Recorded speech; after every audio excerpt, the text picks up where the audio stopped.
All right, is everybody's cell phones off? Mm-hmm. All right. So we're going to start with our opening meditation. All right. So let's just go ahead and close your eyes. And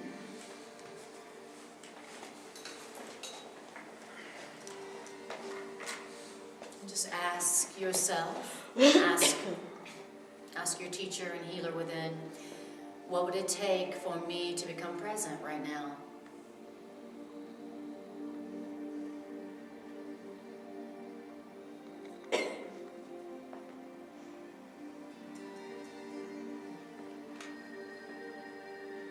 So the goal here is to bring your mind, or allow your mind to come to rest in the right now.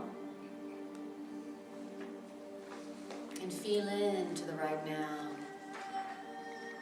And breathe into the right now. And the Course says the way to practice the holy instant is to take this moment now and see it as all there is of time. This is it, right now. Remember the now.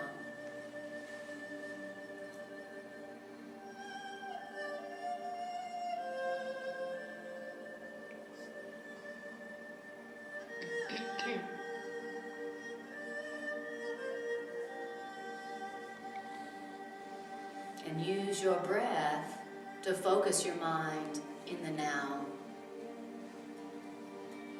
And use your breath to gather any tension you may be still holding in your body, and use your exhale to just let it fall from your body. Just let it go. You don't need it here in the now. You don't need to hold on in your body in the now.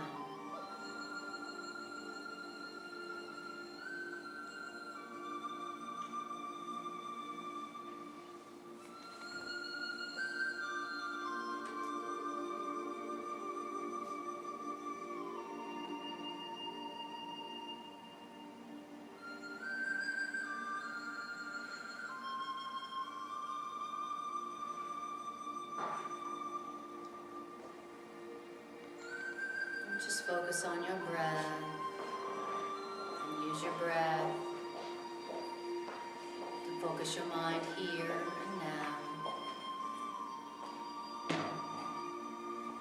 And just breathe.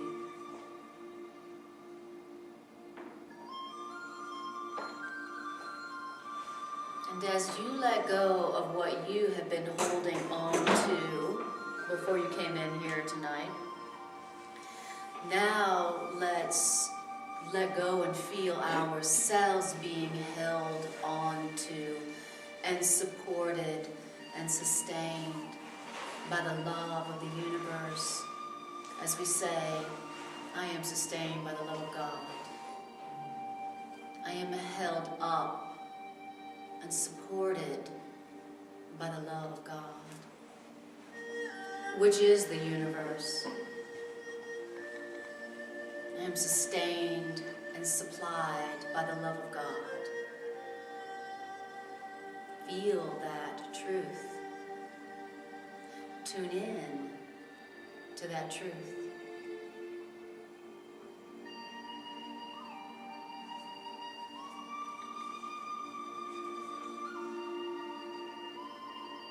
I am sustained and supported by the love of the universe. I am held up.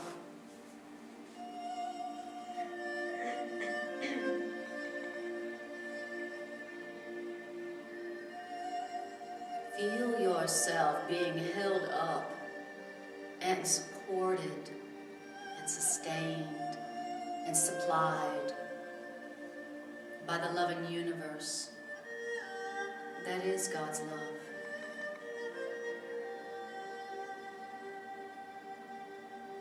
Feel it. Let it in.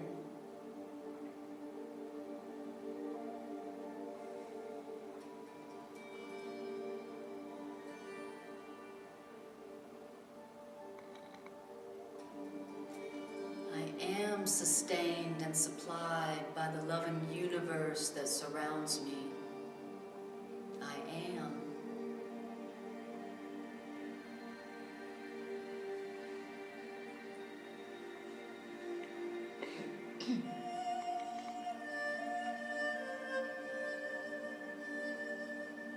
I am not empty and I am not alone.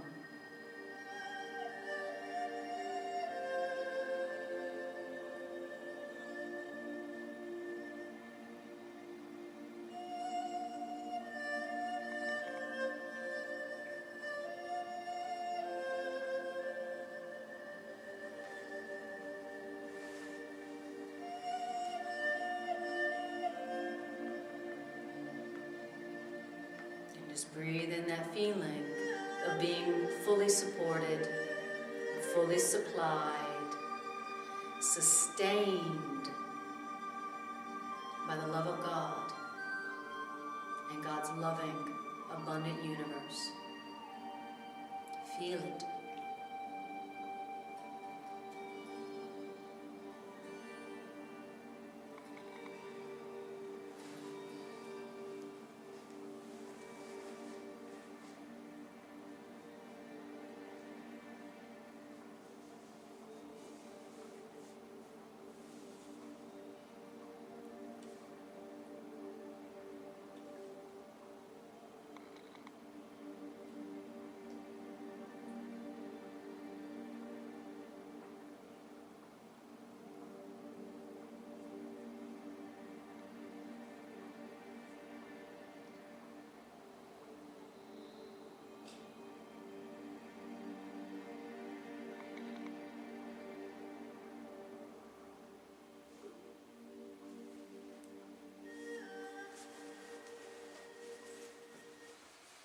And then just take another breath and breathe it in. Use your breath to anchor that experience, that feeling in your body, in your cells, in your mind.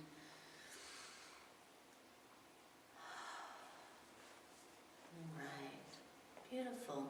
And then when you're ready, bring your awareness back to the room, back to your body. Okay. Beautiful. All right, so tonight we're going to be starting, in the second section of chapter 1 in the original edition.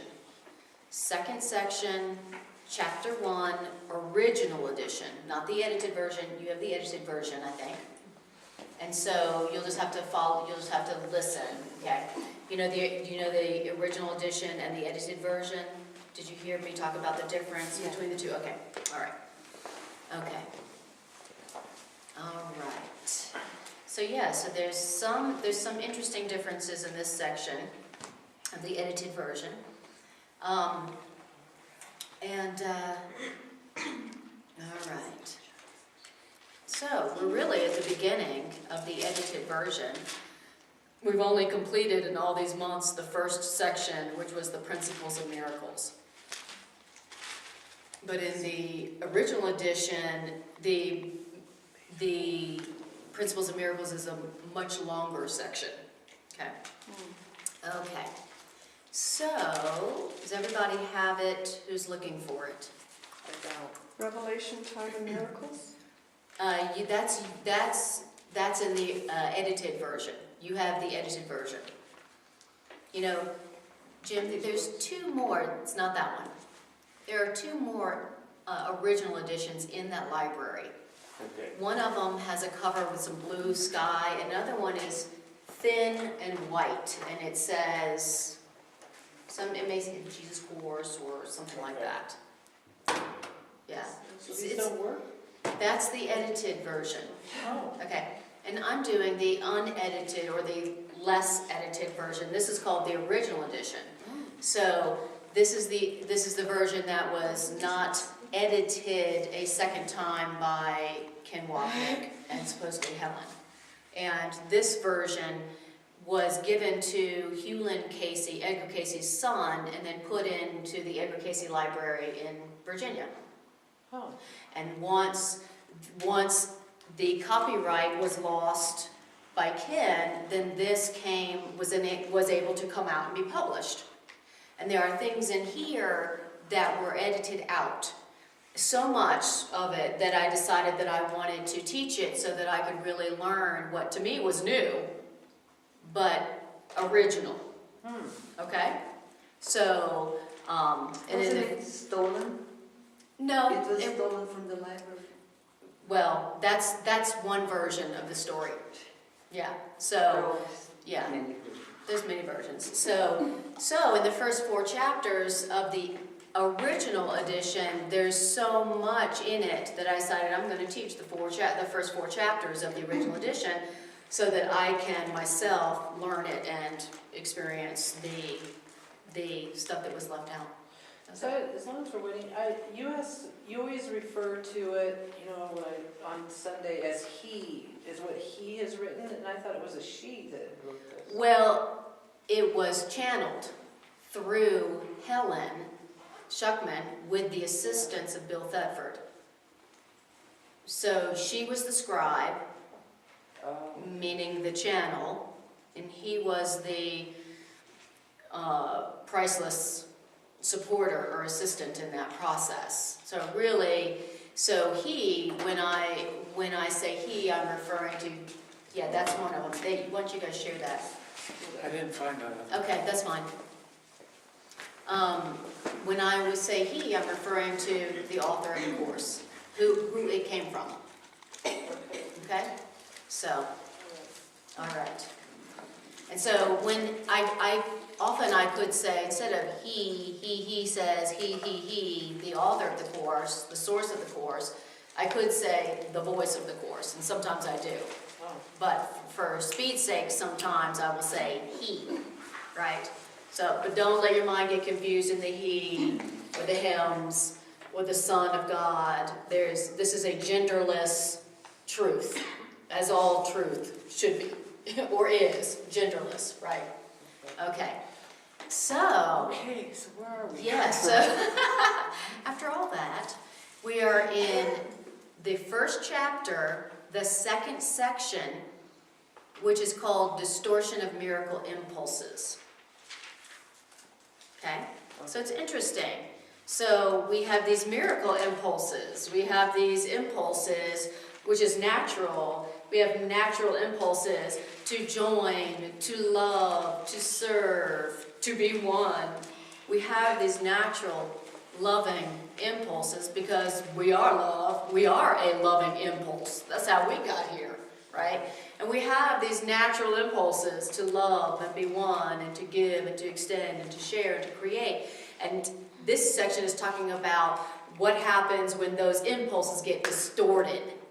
Okay? Something happens that when I have that natural loving impulse, which is my life, that it gets distorted. So you see, he talks about distortion of miracle impulses, okay? And a lot of other things too. All right, let's see. He says, you are involved in unconscious distortions which are producing a dense cover over miracle impulses, making your miracle impulses hard to reach consciousness. That's interesting. Okay, so I've got some unconscious distortions that are making it such that there's a dense cover. There's a dense cover over what? A dense cover over my natural impulses to love and create and extend, enjoy. Okay, there's a dense cover because of my distortions. And what is my unconscious distortions? That's my wrong thinking, my misperceptions, my guilt, my fear, right? Shame.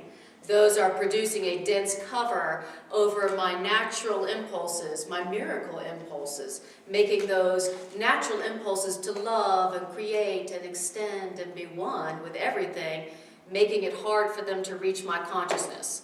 Okay, so those impulses are still going, because that's my life, but there's a dense cover. There's a dense cover over those natural impulses to love and joy. Okay.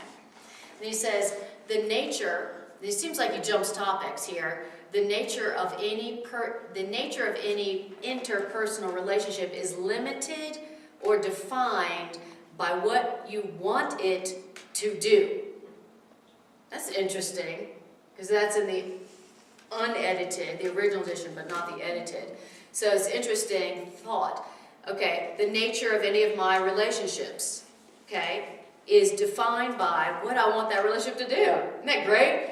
It makes you go, what do I want that relationship to do? Makes me want to ask myself that question about my interpersonal relationships, because that's going to tell me about the real nature of that relationship, right? I may have my interpretation of that relationship, but if I want to know the real nature of that relationship, I mean, aside from what I tell myself about that relationship, then I have to ask myself, what is it I want this relationship to do? And then I got to be honest. That's the clincher, right? Then I have to be honest. What do I want this relationship to do? Do I want this relationship to give me something I did not have before it? Do I want this relationship to give me something I don't have without it? Or do I want this relationship to extend and expand the love of God that I am? Do I want this relationship to help me wake up to who I am? Or do I want this relationship to numb me to who I am? Right? You have to get honest with yourself, because when you get honest with yourself about what you want it to do, then that reveals to you the true nature of it. Just in case you were wondering. Okay? Interesting. But that's a little bit too honest, isn't it? That may be a little bit too honest for some relationships. That may be a little bit too honest for me of an inventory to do for some relationships. Some I don't really want to know what the real nature of it is. I just want it, right? I don't care what the real nature of it is. Okay? So that's interesting. Then he says something else interesting about relating and relationships that is in the original but not the edited. Relating is a way of achieving an outcome. Interesting. Relating is a way of achieving an outcome. That's interesting. If I want to accomplish an outcome, then I'm going to create some kind of relationship to achieve that outcome, which is interesting. So the Course does say that everything created comes out of a joining. It's interesting. So if I want to create something, what I'm going to do is I'm going to join somehow. I'm going to create a relationship.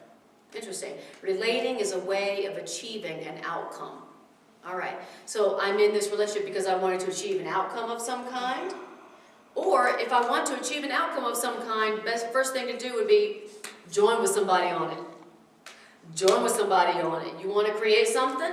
The best thing to do, instead of before you create your mission statement, ding, ding, ding, ding, ding, join with somebody. Yeah, hey, would you join with me on creating a fill in the blank? Isn't that interesting? Relating is a way of achieving an outcome. Now, then he seems to jump topics, seemingly. Then he says, the danger of defenses lies in their propensity for holding misperceptions rigidly in place. Okay, so what's dangerous?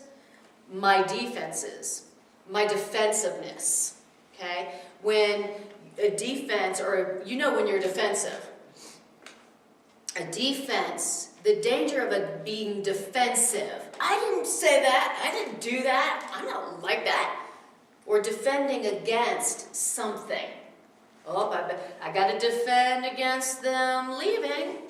I got to defend against somebody misperceiving me. I got to defend against somebody having the wrong impression of me. I've got to defend against loss, right? The danger of defensiveness is what? Is that the propensity of defense is for holding misperceptions rigidly in place. Wow. So when I'm defensive about something, then I'm making sure that my perceptions can't be open or not open to correction, right?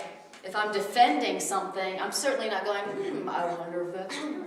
Gee, maybe I'm wrong about that. I hope I'm wrong about that. Interesting. So when I'm defensive, I'm keeping my misperceptions rigidly in place. All right. Then it says, All actions which stem from reverse thinking, great term. All actions which stem from reverse thinking are literally the behavioral expressions of those who know not what they do. Okay, so I love that term in the original, but not the edited, for misperception. Reverse thinking. Reverse thinking. In other words, you're thinking backwards. You're thinking the effect is the cause and the cause is the effect. You got some reverse thinking going on. And whatever comes from reverse thinking, where you're like going backwards, right? Whatever stems from reverse thinking is the actions, is the, what he said, the behavioral expressions of those who don't know what they do. Wow. Okay. So that's a great way to interpret the actions of somebody whom you are tempted to feel offended by, or hurt by, or angry about, or hold a grievance about. Is there any behavior of the people around you right now that you've been tempted to feel angry about, resentful, offended, hurt by, where you notice you're defensive against them right now? A great reinterpretation of their behavior so that your interpretation doesn't hurt you is that they don't even know what they're doing. They don't. Listen, they don't know what they're doing. Forgive them, Father, for they know not what they do. That is the essence of forgiveness. Absolutely. And it's also the essence of the attitude that releases you from the toxicity and the damage that comes from holding a grievance. Right? They don't know what they're doing. They're reverse thinking. Oh, they don't know what they're doing. They're reverse thinking. They don't know what they're doing because they don't know the truth. And so, why do I need to act like there's danger in what they're doing, or that there's something personal in what they're doing? There's nothing personal in what they're doing. They don't know what they're doing. They don't know who they are in that moment, and they certainly don't know who you are. Right? That is the truth about their behavior. That is the truth about the behavior of somebody who doesn't know the truth about themselves.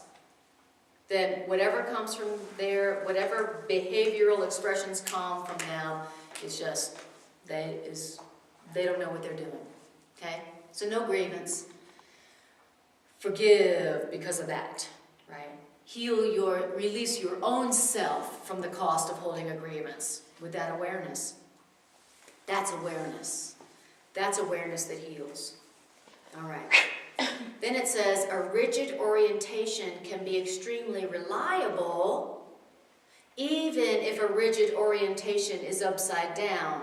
In fact, a rigid orientation is, in fact, the more consistently upside down someone's orientation is, the more reliable their orientation is. Okay? So, someone's orientation is their belief system, right? So it says that even though it's upside down, it can be very consistent. Even though somebody is very, it's like the more rigid somebody is in their thinking, the more consistent they are in their thinking, all right? And the more consistently upside down their thinking is, the more reliable, meaning consistent, their thinking is. And he says, however, validity is still the ultimate goal, which reliability can only serve. Okay, so he's talking about reliability and validity. Remember, Helen Schuckman and Bill Thetford were both psychologists. And in the field of psychology, you assess psychological measurements with reliability and validity. So the author is talking to them in their own language. Okay, so he's saying that, so yes, someone in a rigid orientation can be very reliable, meaning consistent, but it may not be valid. And validity is still the ultimate goal. He says, hostility, triumph, vengeance, self-debasement, and all kinds of expressions of lack of love are often very clearly seen in the fantasies which accompany them. But it is a profound error to imagine that because these fantasies are so frequent, which means occur so reliably, that this implies validity. Okay? Just because somebody experiences vengeance, triumph, and all those emotions you just said consistently doesn't mean it's valid, doesn't mean it's true. Okay? In other words, just because you've been angry for a long time, just because you've held this grievance for a long time, just because you've believed something for a long time, does not mean it's true. But notice how we rigidly hold on to our old belief system, telling ourselves that it must be true since I've been believing it for a long time. Right? Yeah, it is reliable. Yes, your old belief system is reliable, but that does not mean it's valid. Okay? He says, remember that while validity implies reliability, the relationship is not reversible. In other words, you can be wholly reliable, which means consistent, and entirely wrong. Wow. Just because you've been believing the same thing, the same grievance, the same thing for a long time, reliably doesn't mean that it's true. Wow. He says, while a reliable instrument does measure something, what use is that reliable instrument unless you discover what the something is? This course then will concentrate on validity and let reliability fall naturally into place. Okay? All right. Interesting. So he's talking to them about the measurements, psychological measurements. All right. Now, next paragraph. The confusion of miracle impulses with physical impulses is a major source of perceptual distortion because it induces rather than straightens out the basic level confusion which underlies the perception of all those who seek happiness with the instruments of this world. Well, that's a big sentence. Say, what? All right. So it's interesting. He's talking about confusing miracle impulses with physical impulses. Okay? And what is confusing miracle impulses with physical impulses? It's like this. When you have a miracle impulse to join and to be one and to be happy and to love, but the way you express it is through thinking that, oh, you're wanting something physical. So, I want to be happy, I want to join, I want to be one, but I'm going to express it or try to get it physically. That's a confusion of a miracle impulse. I love you, oh, I want to have your body. Oh, that's a confusion. That's a distorted miracle impulse. Anybody had any of those recently? I love you. Oh, that means I need to have your body. Oh, that means I need to do something with your body. Oh, I want happiness. Oh, I will get it through the body. I will get more money. I will get more pleasure. I will get more whatever, specialness. That's a confusion. That's a distorted miracle impulse. That's confusing miracle impulses with physical impulses. And that's a major source of perceptual distortion. Wow, interesting. And it means like this. When you are seeking happiness with the instruments of this world. I want happiness. Why? Because that's my natural state. That's a miracle impulse. But I'm going to seek it through what? The physical instruments of the world. Wow. Seeking happiness through the body. Seeking happiness through something that the body can see, feel, taste, touch, reach. Wow. That's a confusing a miracle impulse for happiness and joy with physical impulses. Interesting. Very interesting. And he says that is the only reason you could not experience total happiness all the time. Is if you're seeking it through what? Seeking it with the instruments of this world. Wow. Okay. So where lately have you felt disappointed, angry, resentful, grievance, disappointed? That's a place where you were having a distorted miracle impulse. You wanted to experience joy, love, union, but you sought for it, you went for it through something physical. I'm going to go get it with my body. Oh, I want to be happy, and I'm going to go get it with my body. But it can't happen. It can't happen. You can't experience happiness through the physical instruments of the world. And so what do you experience? Disappointment. And then you tell yourself, it disappointed me. They disappointed me. Right? My body disappointed me. Okay? That's what all grievances are. You were trying to seek happiness, that you already have, by the way, with a physical instrument, the instruments of the world. That's the only reason why you could ever experience disappointment or a grievance. Because if you had been like, I desire happiness, and you went to where happiness really is, then you would experience happiness completely and fully, ending any sense of lack or emptiness. Wow. So then, are these miracle impulses we have seeking an experience? I mean, most of what you describe is how we experience everything with our physical things. So I was wondering, all right, how do we experience that undistorted miracle? That's right. Impulse? That's the most natural question. That's what he's going to talk about. Yeah. We know how to do it the other way. Well, the first thing we know from what we just read is if you want to have, happiness, love, union, extension, creation, the first thing we heard is don't try to get it through anything physical first. Okay? He does say later on, yes, the joy and the union and the creativity will for a while be expressed from one body to another. But that's different than trying to get it through the body. Okay? So when you have that desire for happiness, I don't feel very happy, I don't feel very abundant, I don't feel very healthy, I don't feel very loved, I don't feel very loving, I don't feel enough love. The first thing we're hearing is don't seek it through the instruments of the world. Seek somewhere else first. Seek somewhere else. And if I'm not going to seek happiness and abundance and joy through my body, where am I going to seek it?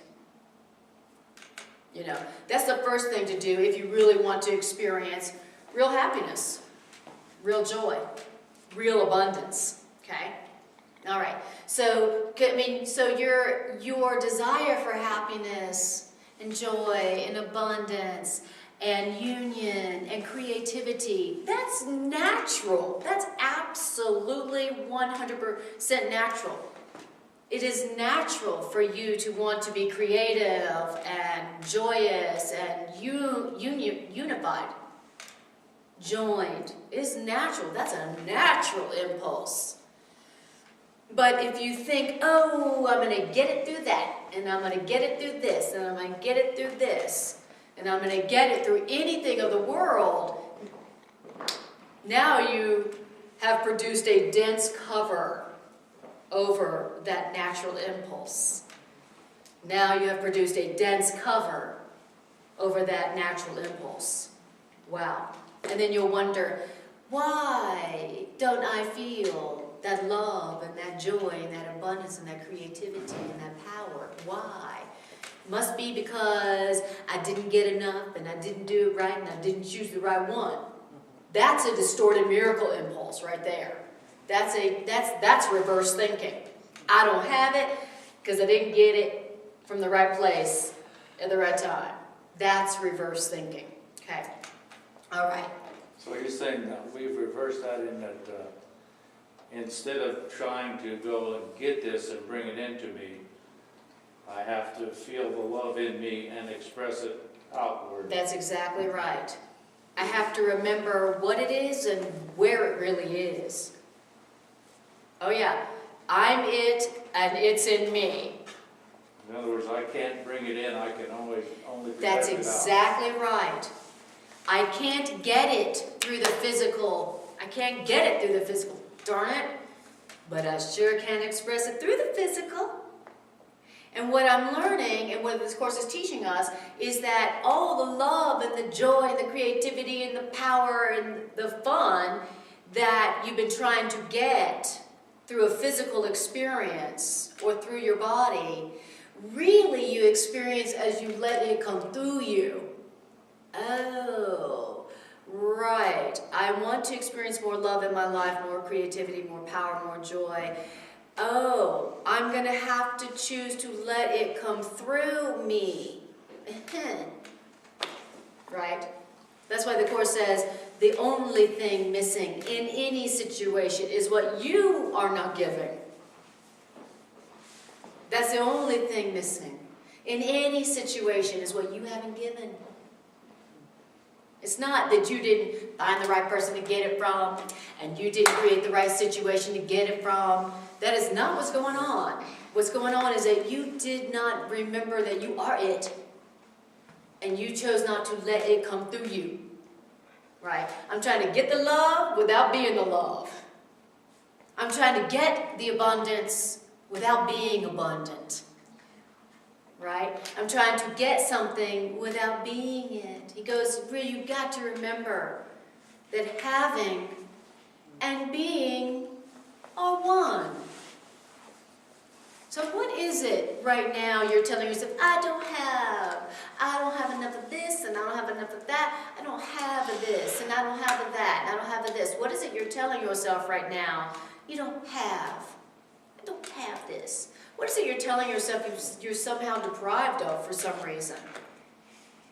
He says, if you want to experience having it, then remember you are it. Be it. And then you will, as it comes through you, remember that you have it. That I do have it, because I'm giving it, because I'm being it. That's how I know I have it. Right? So that's the question you want to ask yourself. In particular, if you're experiencing some kind of grievance related to what you don't have. Right? And that's what every grievance is. You could take any grievance, any resentment, any place where you're being defensive, and go, what is it that I am telling myself that that situation or that person is depriving me of?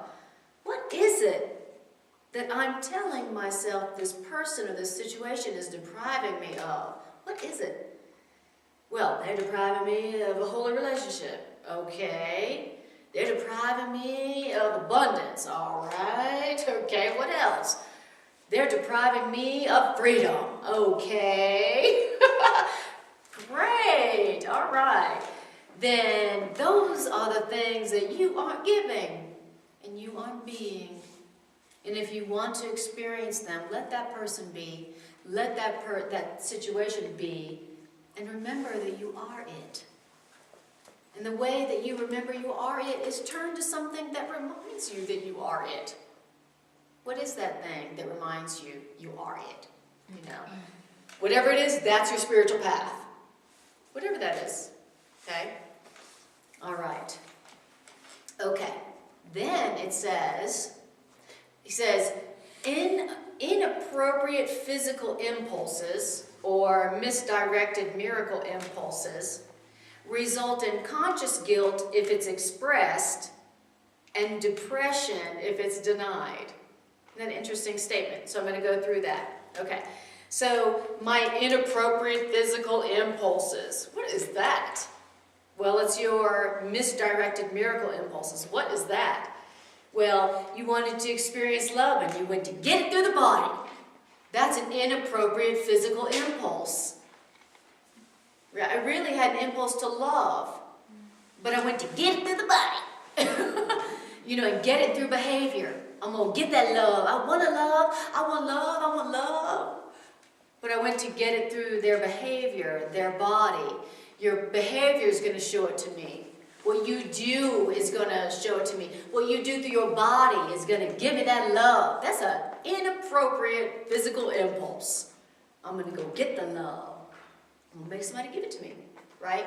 Now, every time I want to get the love through the body or through a instrument of the world, I want to experience my worth.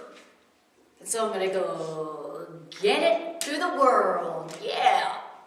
That's an inappropriate physical impulse. Now, if I express that impulse to go get my worth through something of the world or through my body, guess what? If I express that, I'm going to feel guilty. I'm going to feel guilty. I want some love and union. I'm going to get it through you. I'm going to get it through the body. And I'm going to get it through money. I'm going to get it through power, fame, money, or physical pleasure. Let's say somebody goes, okay, here, I'll give you the love. Guess what I'm going to feel as soon as they go, even if they say yes or they no, I'm going to feel guilty because it was an inappropriate physical impulse. It's like I'm taking. He says, if you express that inappropriate physical impulse to get the love through the world or through your body, you're gonna feel guilty. But guess what? If you feel that impulse to go get it from the world and make somebody give you that love, let's say you suppress it. Let's say you repress it. I really want to experience love through that and through this, but it's not right. I'm not gonna do it. He says, then you feel depression. Oh, that explains my guilt and my depression. Guilt comes from I'm trying to get the love inappropriately through others, through the body. And so I'm trying to get something without giving something. So of course I feel guilty. Yes, that's why you feel guilt in your relationships. You're trying to get the love without giving it. You're trying to get their appreciation and their devotion, but you ain't giving it. Or at least you give it out a little bit. Okay? You say, you can't help but feel guilty if you're doing that. But if you suppress and you deny that impulse to get the love through someone else or through the world, and you suppress it, because you're trying to be good and moral or whatever, then you're going to feel depressed. Wow, that's interesting. Kind of explains guilt and depression in that regard. Wow. Now, he says, but the real thing that you want to know is that all real pleasure comes from doing God's will. Oh. That came out of left field. Here he's talking about misdirected miracle impulses and inappropriate physical impulses, trying to get your love and your joy through the body and through others' bodies. And he goes, the truth is that if you're looking for pleasure, you need to know that all real pleasure, what's real pleasure, by the way? Lasting joy comes from doing God's will. Thy will be done. Use me. Let the love come through me. Use my body for your love to go out into the world. Use me. Thy will be done. I'm here only to be truly helpful. That is where real pleasure, all real pleasure comes from. Interesting. If I tell myself, ooh, I want some pleasure, I want some love, I want some joy, now I'm gonna go get it.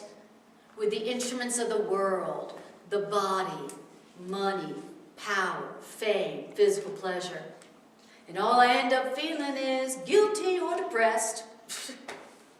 Wow. Now, but if I want to experience a lasting pleasure, it isn't at all from getting anything from anyone or anything outside me through the body. It's going to be through me letting something come through my body to serve the world, or serve others. That's where that, those feelings that are so satisfying. I feel so full. I feel so full. I'm just overflowing. I feel so full. I just want to give. I'm overflowing like a fountain. That comes, we thought that would come from another person or certain situations or some things, some money, power, physical pleasure. But really it comes through doing God's will, which is just letting the love come through to whoever's in front of you, right? And to the world. All real pleasure comes from that. He goes, and the reason that all real pleasure comes from doing God's will is because not doing God's will is a denial of self. Wow. Isn't that interesting? Not doing God's will, not saying, use me, use me, God, come through me, to this person in front of me, to the world around me. Not doing that is you denying yourself. Isn't that interesting? That's self-denial. That's starving yourself of your daily bread. Interesting. So when you're self-denial is not, I will not give myself that pleasure. I will not give myself pleasure. I will not give myself pleasure. That is not self-denial. Self-denial is denying yourself doing God's will, meaning letting yourself be used by God's love. Wow, isn't that interesting? And then he says, now denial of error results in projection. Okay? If I'm not going to deal with my own ego, I'm going to deny my ego. Deny my ego, deny my ego, deny my ego. I don't have an ego. I'm not going to deal with the fact that I got an ego. And I'm not going to deal with my ego and that I have an ego and what my ego's doing and what it's telling me. I'm going to deny that. I'm going to pretend I don't feel those things, I don't think those things, because I'm focused on everybody else's egos. How do you know if you're denying your own ego? You are totally focused on someone else's ego. Has that ever happened? You're totally focused on someone else's behavior. You're totally focused on their ego, what they're doing, what they're thinking, what the mistakes they're making. That's how you know you're denying your own errors. If you weren't denying your own errors, you'd be like, oh, look what I've done to myself again. Isn't this interesting? I sure would like the correction of this mistake. That's how you know that you're not denying your own errors, okay? Now, when you deny your own errors, it results in projection, okay? You deny your own ego, you're going to be projecting onto everybody else. But correction of your error brings release. I need some release from this problem. How's that going to be? How's that come? Correction of my own error. So, that quote, lead us not into temptation, what that really means is, do not let us deceive ourselves into believing we can relate in peace to God or to our brothers with anything external. Oh, that's interesting. I'm going to say that again. You know that quote, lead us not into temptation? Remember that? What it really means is, don't let me deceive myself into believing I can relate to God or relate in peace to God or anybody with anything external.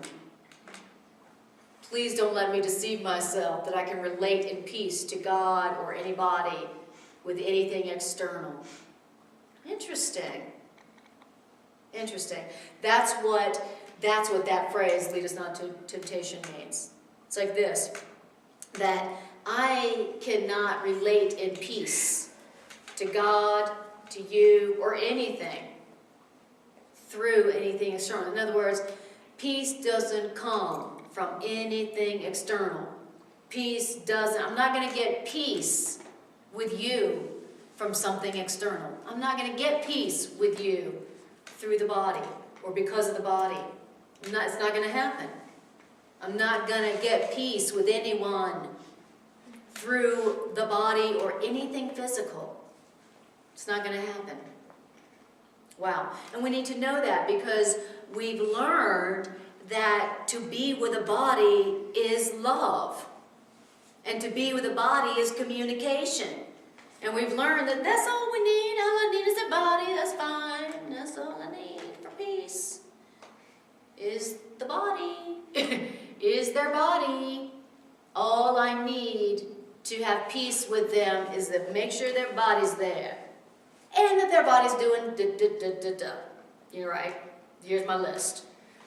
If their body is here, and their body is with me, and their body is doing da-da-da-da-da, then we're going to have peace. So I've learned, right, wrongly. And he said, do not, your prayer should be, please don't let me deceive myself, God. Please, God, help me not to deceive myself in thinking that if so-and-so is here and acts out my physical script, that I will have peace. Please don't let me deceive myself into believing that. Why? Because the second that you deceive yourself in that, you are going to be so pissed off and guilty and depressed with full of grievances, which will always block your creativity and your miracles. Wow, that's interesting.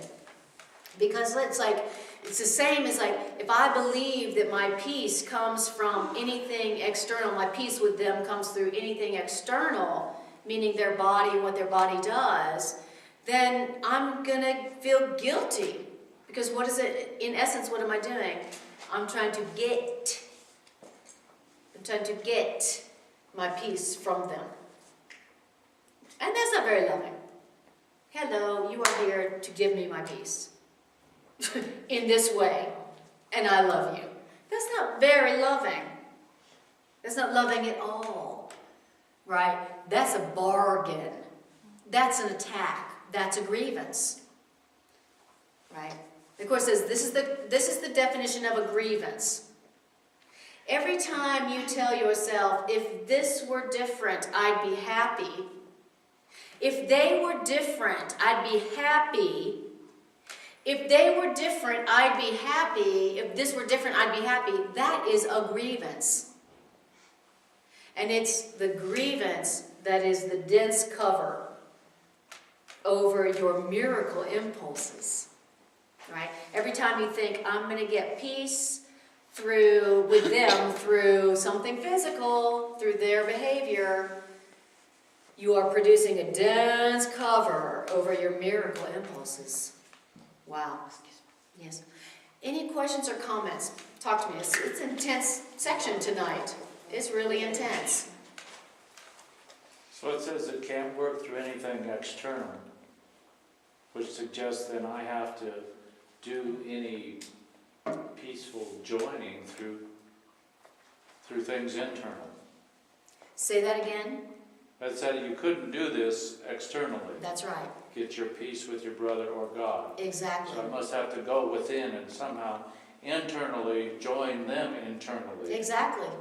And Exactly.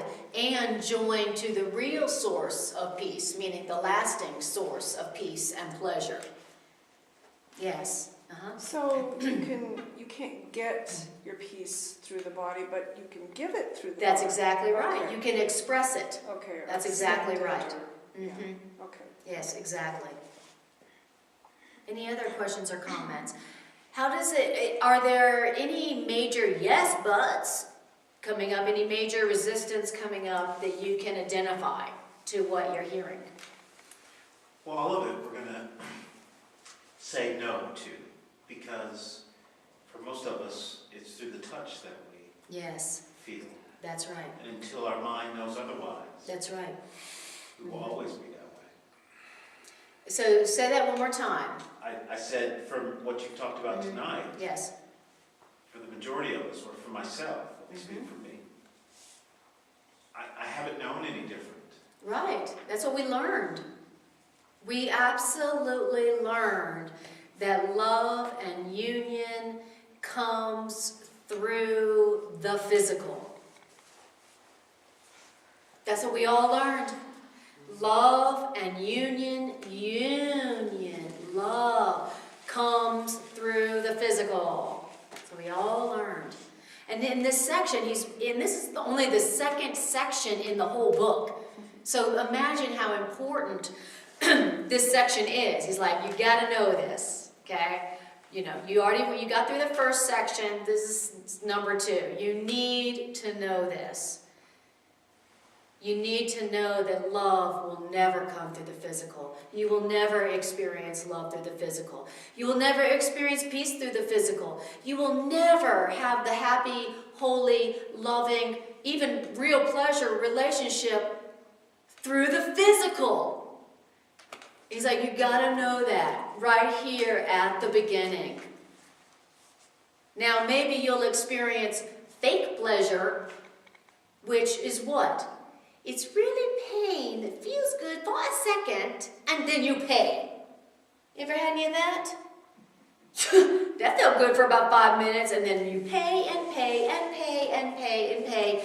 And what the Course says, with coins of suffering. Okay, thank you for Saturday night. Here's the coin of suffering that I'm paying for that. And I'm paying and paying. Have you ever had any pleasure that you paid for in coins of suffering for weeks, months, years later? Because that is the only thing you're going to get through the body. If you're trying to get something through the body, that's what you get. Now, I love how he uses the phrase real pleasure. I'm like, thank you. Please tell me about what's real pleasure. Real pleasure is pleasure, meaning good feelings that last, that you don't have to pay for in coins of suffering, where you have pleasure, you have joy, you have union, you experience love. You don't have to pay for it the next day. I love it how he's like, here's where real pleasure comes from. You want to feel fulfilled, you want to feel real pleasure, you want to feel real joy, real joining. It comes when you're like, hey, in this situation, use me, love. I want to feel love, I want to feel union. Okay, hey, union, love, please use me today. That's where real pleasure comes from. And so that whole concept of like, so look, you have the right to ask for, you desire love, you desire union, you desire it, you want it, and you have the right to ask for it. That's a miracle impulse. That's natural. What's a distortion of that miracle impulse is trying to get it through the body, through someone else's body, or through your body, right? That's the distortion. You can't experience love through the body. You can't relate to people and God in peace through anything external. Woo! So if you're trying to relate to people through externals, what do we do together? What do we have together? What do we get together? What do our bodies do together? And that's the way y'all relate to each other, and that's the way we relate to each other, or that's the way we relate to God. What are you going to give me, God? What are we going to do, God? You say, you aren't going to have peace with them. You aren't going to have peace with them. Because you can't relate in peace with others through externals. Have you noticed? Those relationships where even you're doing a lot together and it's all about what you do, it's all about what you do, it's all about what you have, it's all about what you do. Is there much peace in that relationship? Not for long. Not for long. Eventually you're like, yeah, we do a lot of nice things together, we have a lot of nice things, that's nice. But why do I feel unfulfilled? That's why. Is this about because anything I'm doing externally, it's not real because real things are your thoughts and your ideas. That's right. They produce your behavior, but you can't reverse that flow. Exactly. Thank you. If you don't examine your thought and feeling and idea of why you want to do it, Exactly. you don't know what's your expression, and it will probably not be that. You know, it might feel good for a little while, but get you later, because you didn't say, pay for it later. oh, I wanted power. I didn't really want to express love. Exactly. So which loops us back to the first sentence. that the nature of your relationships, the real nature of any relationship comes down to what do you want it to do.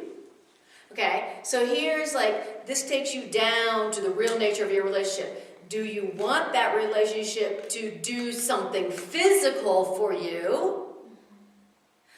Something external? Or do you want it to do something spiritual? Right. Mind, of the mind. Mental, of the mind. Do you want it to do something physical? Do you want it to provide something physical? I want this relationship to provide something physical. I sure do. Yes, I do. That's what I want from it.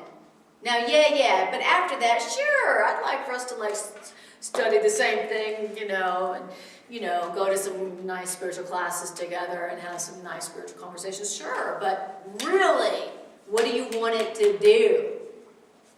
Do you want it to provide something physical? I want to make sure their body's there. I want to make sure their body brings this to the table. And I want to make sure their body does this for me. And I want to make sure their body confirms something for me. Or do you want that relationship to help you wake up and to create the good, the beautiful, and the holy? What do you want it to do? And so it tells you what the real nature of it is. Wow, and so it brings you back here. Are you trying to relate to that person through externals instead of internals? Okay? If you are trying to relate to them in externals with the body and with the body as a core purpose, no matter what you tell yourself, you won't have peace with them. You won't have fulfillment with them. You may have a good arrangement. You may have a nice arrangement. You may have a nice physical arrangement.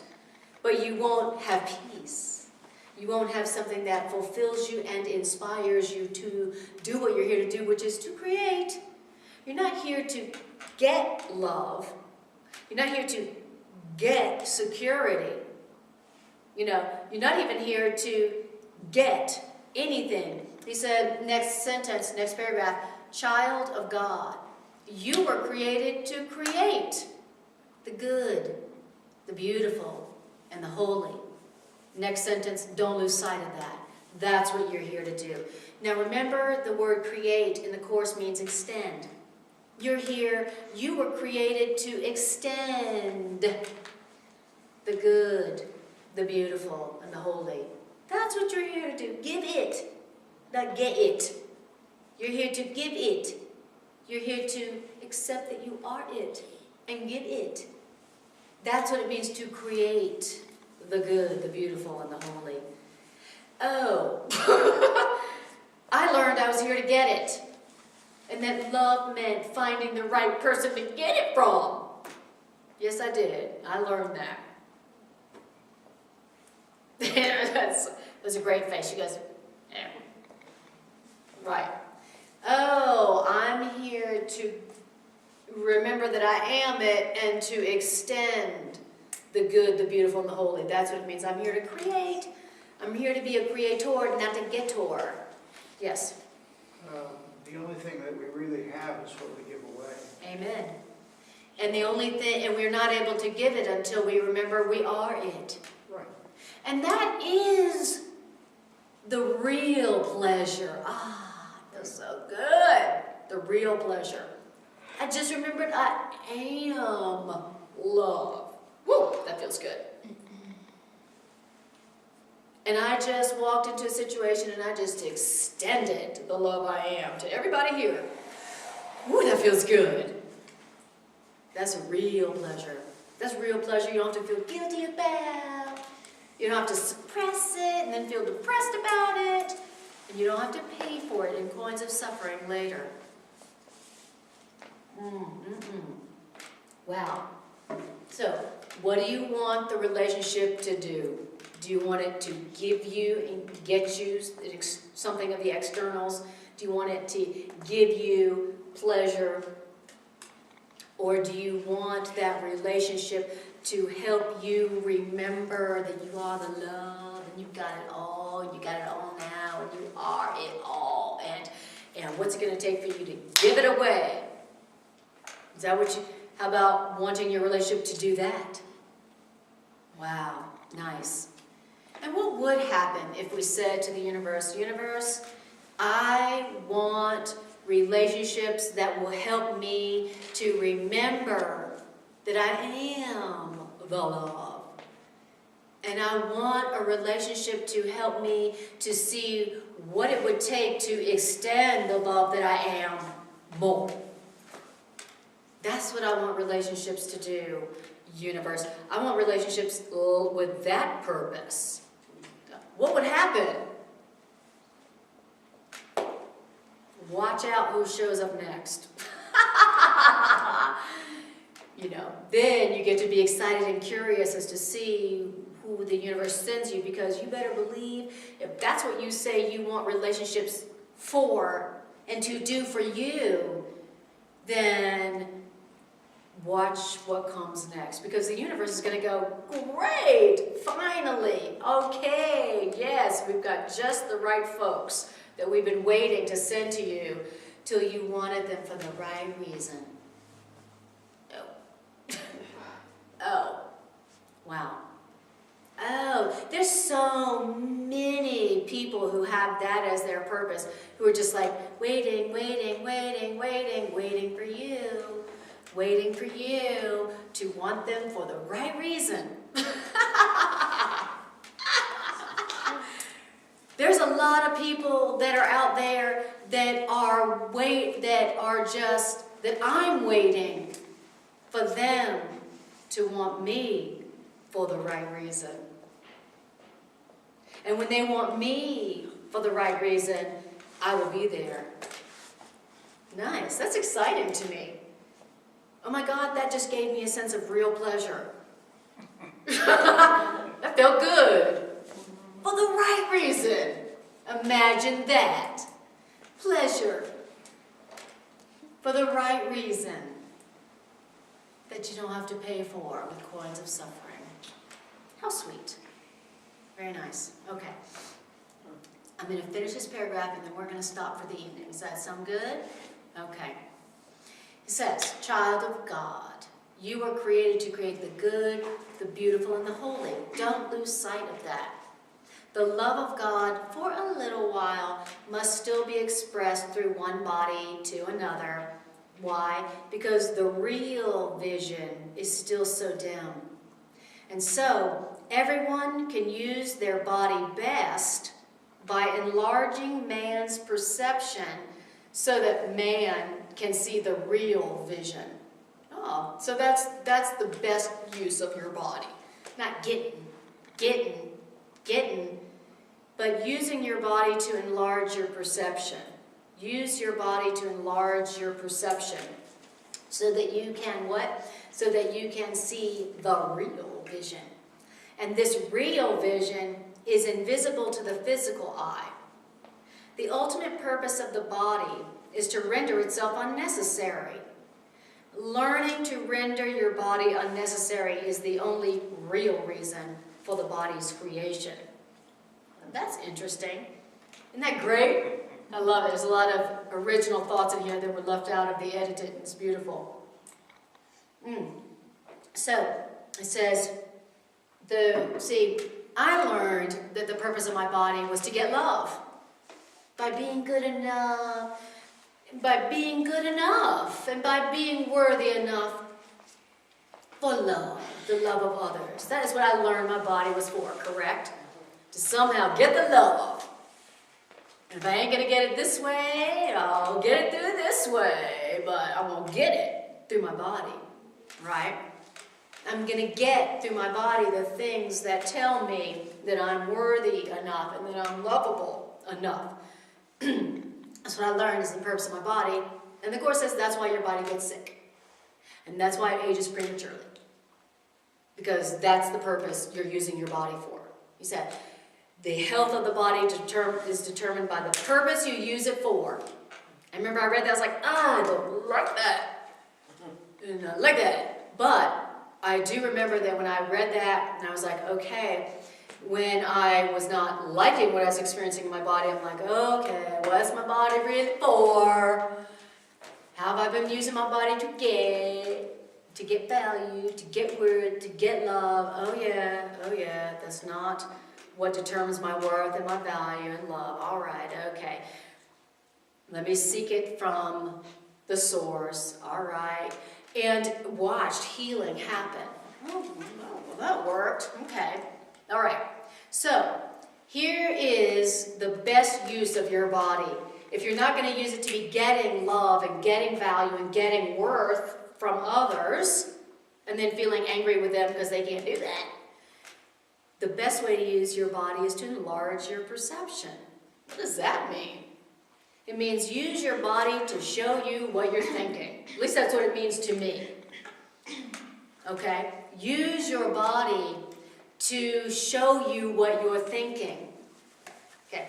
Oh, I don't know what I'm thinking because most of my stuff is unconscious. Well, maybe it is, but your body sure will show it. Your body is nothing but a mirror of your thoughts, as the Course says. That's all it is. All it's showing you is what you think about yourself. Ew! Okay, so don't think, oh, I don't know what I'm thinking. It's buried in my subconscious. It's buried in my unconscious. Well, it may be buried in your unconscious, but your body is showing it. Your body, of course, your body is your mirror of your perception of yourself. Wow. And so for starters, it's mirroring that I think I'm mortal. The body is my mirror showing me that I think I'm physical and that I'm limited. That's where it came from. That's where it came from. I had to believe I'm limited. I'm limited. I'm mortal. I'm mortal. I'm limited. And then, bloop, there's the body. Right? So he's saying that that's what it's showing us, what we think about ourselves. Now, here's the new purpose. I'm going to use my body to enlarge my perception. And if I'll use my body only for that, instead of getting love, instead of getting worth. Oh, my body doesn't feel well today. Oh, I see. I must be hating myself today. I must be having some self-loathing. Oh, I'm feeling guilty. Oh, my stomach. Oh, my stomach hurts. Oh, I must be attacking myself. I must be hating myself today. I must be having some hateful thoughts about myself today. I believe I deserve to be attacked. Oh, look, I have been attacking. Oh, I've got grievances going on. Oh, my shoulder. Oh, yeah, man, I'm afraid. Oh, I've been holding fear. I'm afraid. I'm anxious. Got it? Using your body to enlarge your perception, right? So don't use your body like, oh, ouch, I'm in pain. See, I'm just a limited mortal being, and oh, God. Don't use your body like that, because that's not what it's really showing you. It's showing you what you're thinking, but you're denying your ego. So it's like this. When I'm denying my ego, and I don't want to look at what I'm thinking, and I don't want to hear what my ego's telling me, I don't want to go, oh, that's interesting, ego, thank you for sharing, and then turn to the truth. And I'm denying my ego, like you said, denial of error. Guess where it shows up? Ow! My stomach, oh, my back. Right? Denial of error. Using your body to hide your ego from you. Guess what your body becomes the mirror of, right?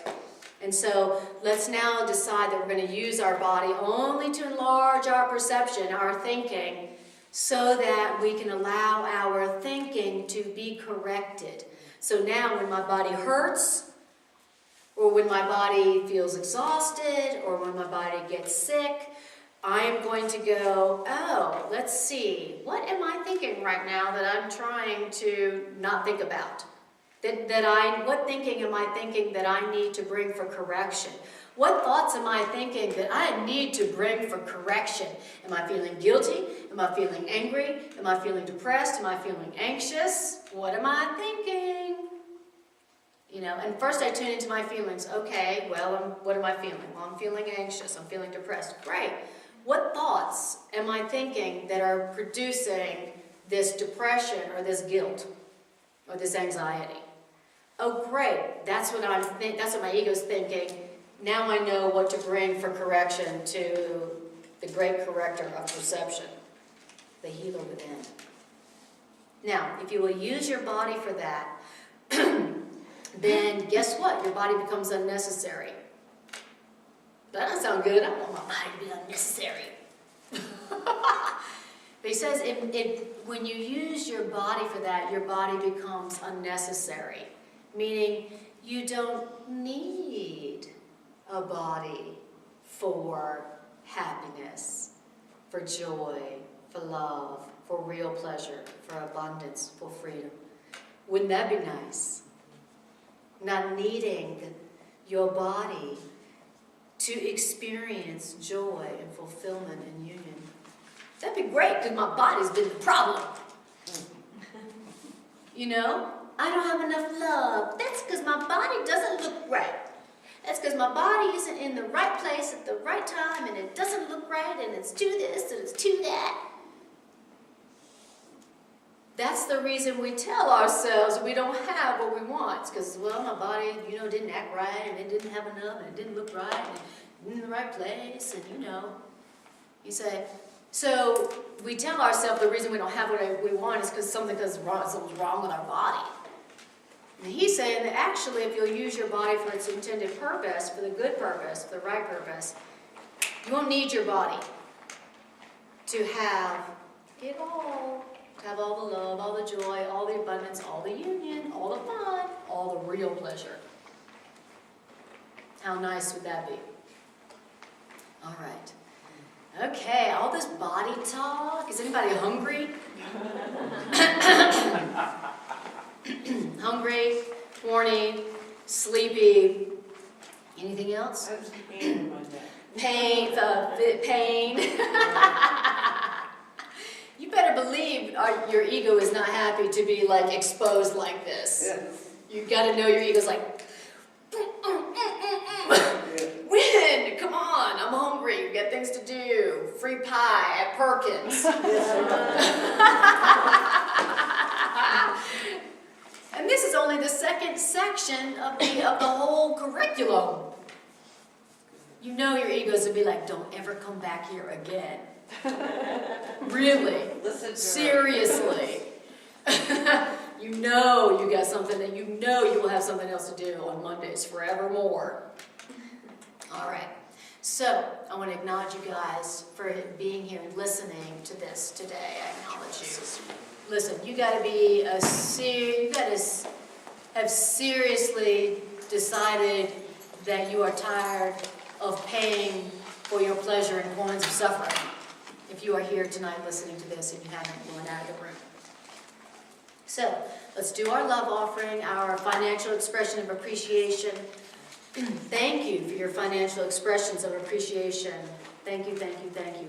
I appreciate them, and the Miracle Center appreciates them. I kind of like that thought of not needing my body.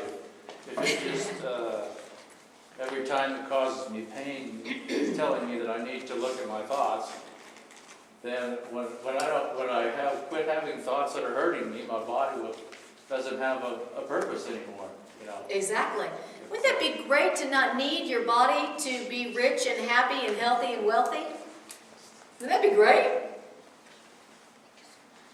No more will the body stand in the way of having everything you want and are entitled to. All right.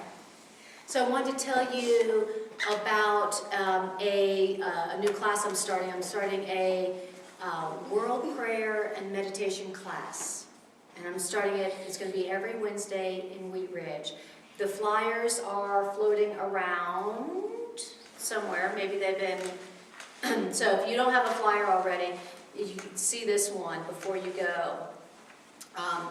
The purpose of this class is to get us together to use our body to pray for the world, okay?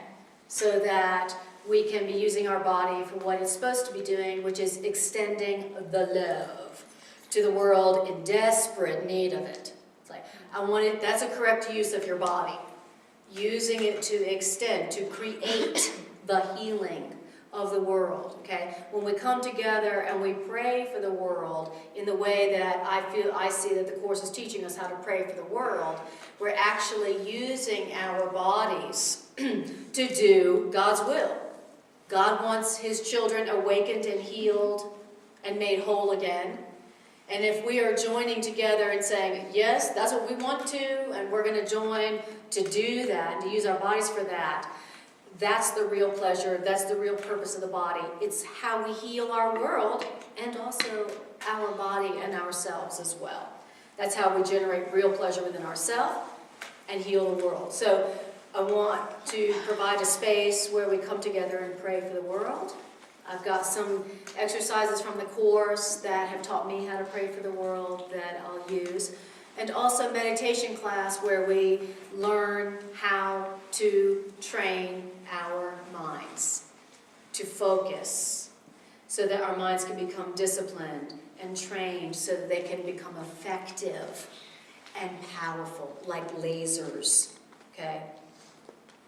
So that's every Wednesday from 7 to 8, maybe sometimes 7 to 8:30. And pick up a flyer if you haven't already, and text me or call for directions. Okay? That's every Wednesday. All right. And don't forget to check out my website, kujawa.com, to learn more about my holistic counseling practice. All right. So we've got 4 minutes left. Let's do an integration meditation. And the integration meditation is just where we integrate and do what it's said to do. Okay, any questions or comments before we go into that?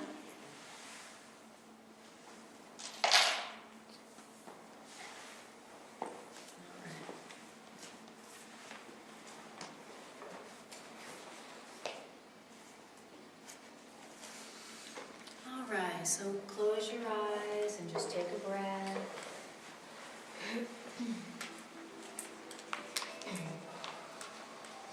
Yeah. Talk about real pleasure. Real pleasure.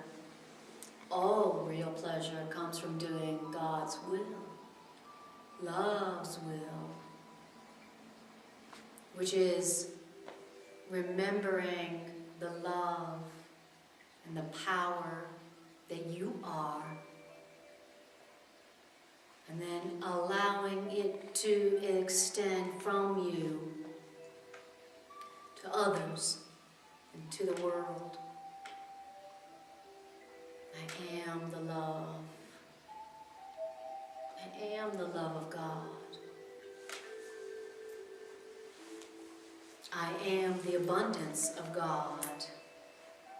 And for all the world, I ask for the remembrance that they are the abundance of God.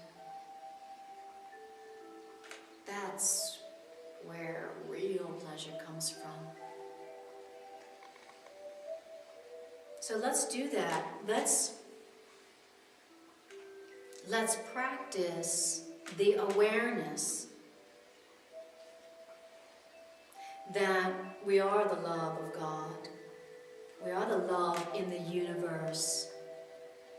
And that we are the abundance of God. We are the love of God. We are the wealth and the peace of God. Awareness. Use your body to become aware. Use your body to remember the truth.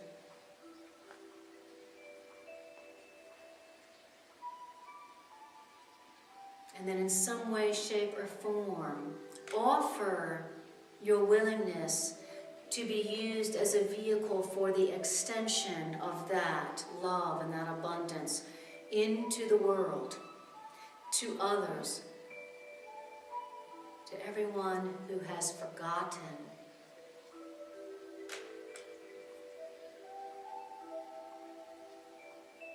This is God's will.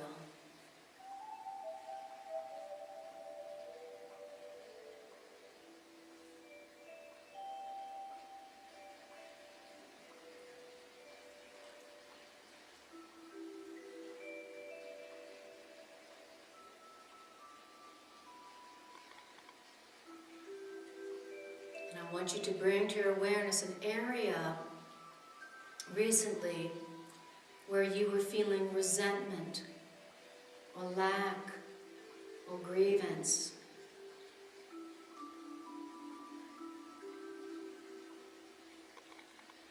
And I want you to look into that relationship or that situation and ask yourself, what is it that I believed this person or this situation was depriving me of?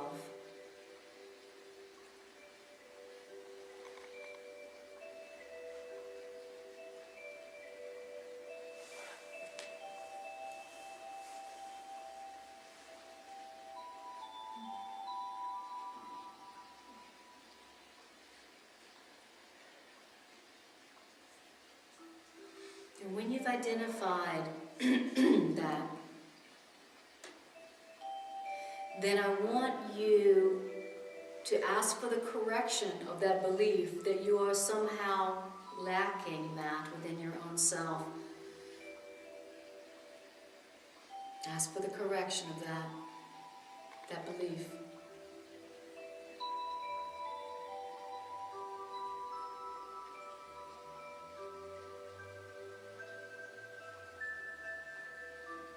And then ask your higher mind, your loving right mind, for the truth about yourself relative to that thing and that experience.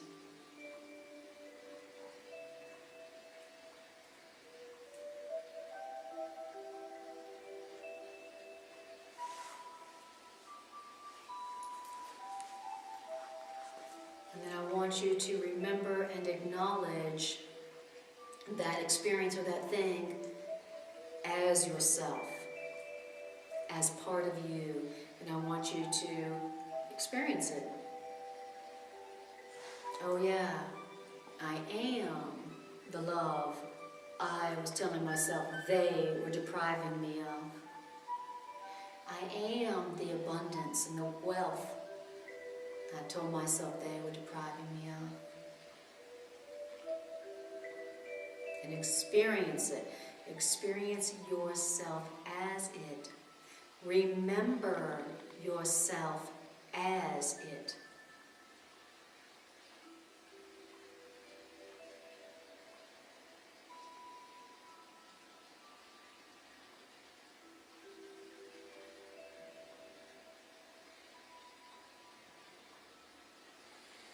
And breathe it in.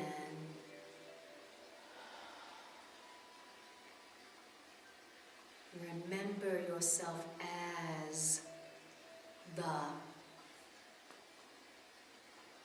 the experience of the thing.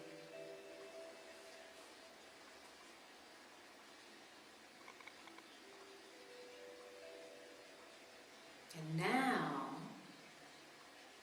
so that you can experience all real pleasure, extend that you remembered that you are to the world, to those who have forgotten that they are it, and that they have it.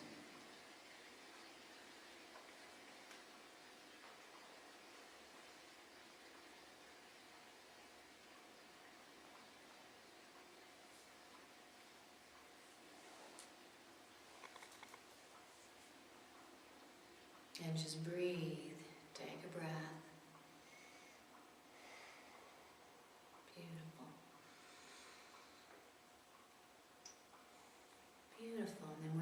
just bring your awareness back to the room and back to your body. All right. Congratulations on using your body for its correct function. You just did it. You just did it. Took responsibility for your perception of lack. Remembered that you are the thing, the experience you thought you lacked, that someone deprived you of, and then you extended it to the world who might have forgotten also that they were it. That's it. That's using your body in such a way that now you won't even need your body to have everything anymore. So, amen. Oh, amen. All right. Thank you guys for being here. I appreciate you very much.